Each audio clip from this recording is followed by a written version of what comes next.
All right, folks, we are on day 3 of the vlog with a 705, and today I'm going to do some HF work. I've got an HF antenna. I am outside at the Voice of America Radio Museum.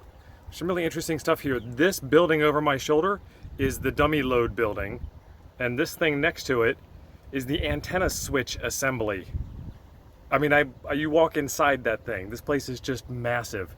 So anyway, let's get right to looking at the antenna. All right, my Go box is getting full right now. This is the Comet antenna toy box. And what this is supposed to be is 1.8, 1.9, 3.5, 7, 10, 14, 18, 21, 24, 28, and 50 megahertz antenna. And there's a whole lot of stuff in there. I'm going to get this thing out of the casing here and see what we can do. And there might even be like a little tiny bit of instructions. All right, so what we have is a couple of different pieces. We have the base coil with the connector, and the connector in this case is a PL259 that'll stealthily screw right onto the wind clamp mount that we have. And then there is a shorting wire, which will get you from the common, obviously 0, to 30 meters, 20 meters, 15 and 17, 10 meters, and 6 meters. And then we have the 1.8 megahertz expansion coil, and we have the 3.5 megahertz expansion coil, and we have a telescopic whip. So there's all of that.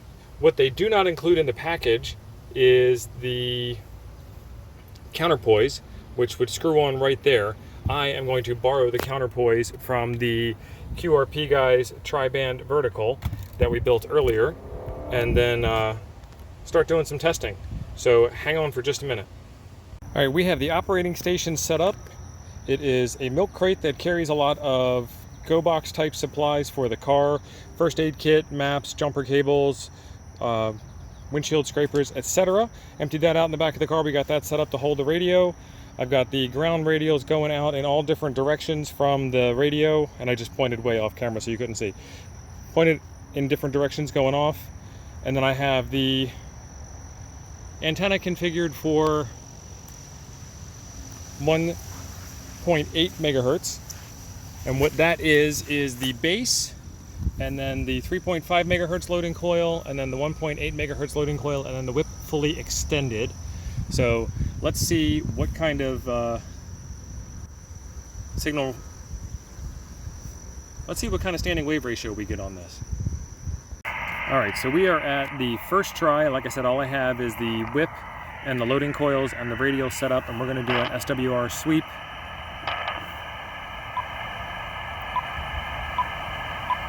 And let's try at 50K and 13 attempts.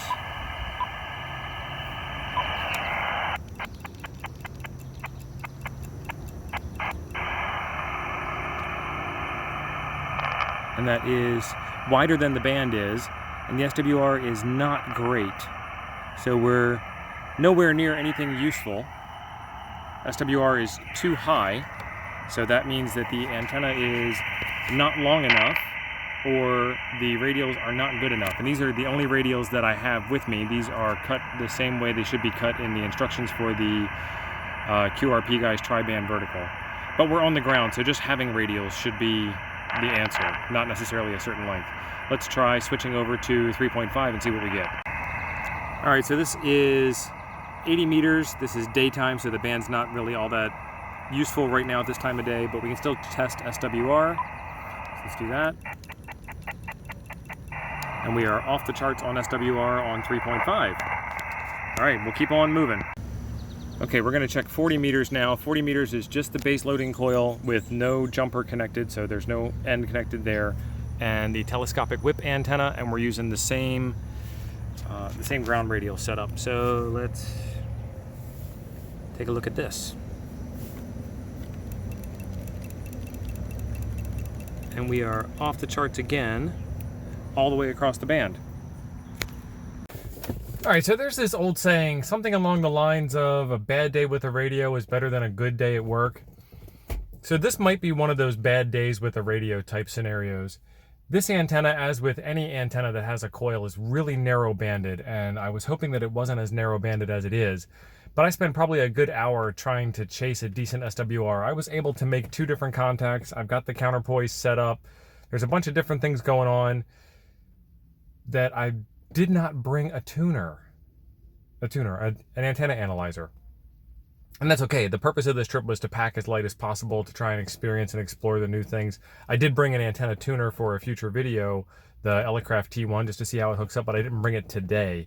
And I didn't bring an antenna analyzer at all on purpose. I wanted to see if the antenna analyzer inside of the radio could give me any type of useful insights. And it's just not...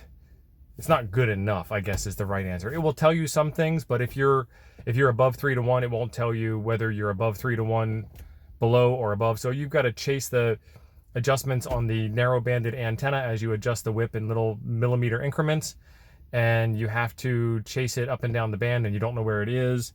So an antenna analyzer would be a better bet for something, something along these lines.